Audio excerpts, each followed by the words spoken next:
अस्सलाम वालेकुम। Dear viewers, अल्लामा इकबाल रहमतुल्लाह अलैह का एक शेर है। यकीन करें ये शेर हजारों किताबों पर भारी है।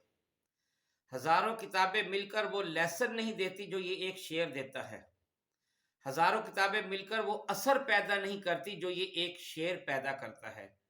और बहुत कम लोगों ने इस शेर के सही मफहूम पर गौर किया है।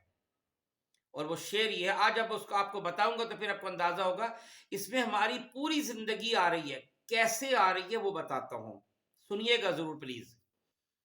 शेर है कि सबक फिर पढ़ सदाकत का, अदालत का, शुजात का, लिया जाएगा तुझसे काम दुनिया की इमामत का। अब इसमें सबसे पहले सदाकत से क्या मुराद है? सदाकत से मुराद आप सब जानते हैं सच्चाई, हक। सही मफहूम क्या है?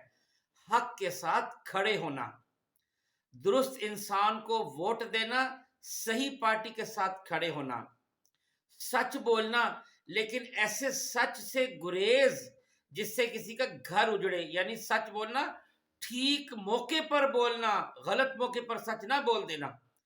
ऐसा सच ना जिससे किसी का घर उजड़ जाए, किसी का रोजगार बर्बाद हो और कोई से दो इंसानों में लड़ाई झगड़े की नौबत आ जाए। हाँ, जहां सच्चाई का इजहार बबांगे दोहल करने की जरूरत हो वहां बुलंद आवाज से सच बोले। जैसे फलस्तीनी मजलूम है और इसराइल जालिम, कश्मीरी मजलूम है और इंडिया जालिम। और दूसरा, सच्चा इंसान चीटर नहीं होता, हत्या के पेपर में भी चीटिंग नहीं करता, धोखेबाज नहीं होता, मिलावटखोर नहीं होता, किसी का मजाक नहीं उड़ाता, क्योंकि किसी का मजाक उड़ाना झूठ होता है। क्यों? अगर आप किसी को किसी के गलत नाम से पुकारेंगे वो उसका असल नाम नहीं होगा, लिहाजा ये झूठ हो जाएगा। किसी को बेइज्जत नहीं करता और किसी को झूठ से बदनाम नहीं करता, इसको सच्चाई कहते हैं।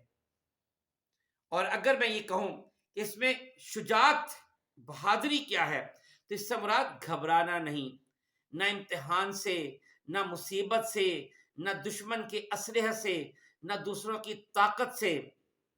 अगर आपके मुकाबले में चार आए हैं और आप अकेले हैं तो कोई बात नहीं, चार थप्पड़ खाएंगे, दो खुद भी मारेंगे। ना किसी दूसरे के बहुत ज्यादा ताल्लुकात से घबराना है, ना दूसरों की तादाद से घबराना है। जहां खड़े होने का वक्त हो वहां खड़े होना है, और जहां झुकने का वक्त हो वहां झुकना है। अगर तलवार गले पर हो तब भी पैगाम हक सुनाना है, ये शुजात है। वो कहते हैं ना कि तेख क्या चीज है, हम तोप से लड़ जाते हैं, जेरे खंजर भी ये पैगाम सुनाया हमने। बहादुर इंसान बनना है, और बहादुर इंसान हमेशा सेहतमंद और ताकतवर होता है। इसका मतलब है इसमें यह भी शामिल है कि आपको अपनी सेहत का ख्याल रखना है, आपको खास एक्सरसाइजेस करनी है, वर्जिश करनी है, आपको गेम करनी है, जिससे आपने चाको चौबंद रहना है। आप अंदाजा करें कि इन शेरों में क्या क्या चीजें आ रही हैं। अदालत का, तो अदालत से क्या मुराद है? अदालत से मुराद सही इंसाफ, पैसे लेकर बिकना नहीं, असर और रसूख से मुतासिर नहीं होना, गरीब के लिए और अमीर के लिए और ऐसा कानून नहीं चाहिए, ऐसा इंसाफ नहीं चाहिए। और घर में भी इंसाफ, सब बच्चों से यकसा सलूक, दफ्तर में यकसा सलूक, खुशामदी लोगों को खामखा तरक्की नहीं देनी।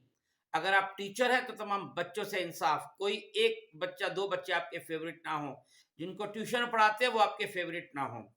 फेवरेटिज्म नहीं करनी, किसी की खुशामद की जरूरत नहीं। और अगर आप प्रिंसिपल हैं तो अमले में इंसाफ, अगर आप पीएम हैं तो सूबों में इंसाफ, अपने पराये में भी इंसाफ। अपने बच्चों को नहीं नवाजना कि अपने ही बच्चों को सब कुछ बना दे, दूसरों को ना बनाए, ऐसा नहीं।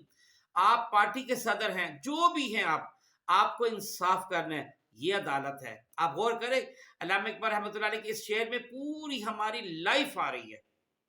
और सबसे बढ़कर इमामत, लिया जाएगा तुझसे काम दुनिया की इमामत का। इमामत से मुराद है दीन भी संभालो और हाकमियत भी संभालो, क्योंकि इंसान दुनिया में हुकूमत करने के लिए आया है। दीन की इमामत वही करेगा जो आलिम होगा, गोया दीन का इल्म हासिल करो। दुनिया की हाकमियत वही करेगा जो सियासत में नंबर 1 होगा, एडमिनिस्ट्रेशन में नंबर 1 होगा, कंट्रोलर नंबर 1 होगा, ऑर्गेनाइजर नंबर 1 होगा, उसका विजन भी आला होगा, पैशन भी आला होगा, एम्पैथी में नंबर 1, हौसले में नंबर 1, डेलीगेटरी खूबियां उसमें होंगी, अडेप्टेबिलिटी होगी, आला डिसीजन मेकिंग होगी और लोगों को कायल करने की, कन्विंस करने की तमाम खसूसियत उसके अंदर मौजूद होंगी, वही इमामत का हकदार होगा, वही हाकमियत का हकदार होगा। तो अल्लामा इकबाल रहमतुल्लाह अलैह का ये एक शेर हजारों किताबों पर भारी है।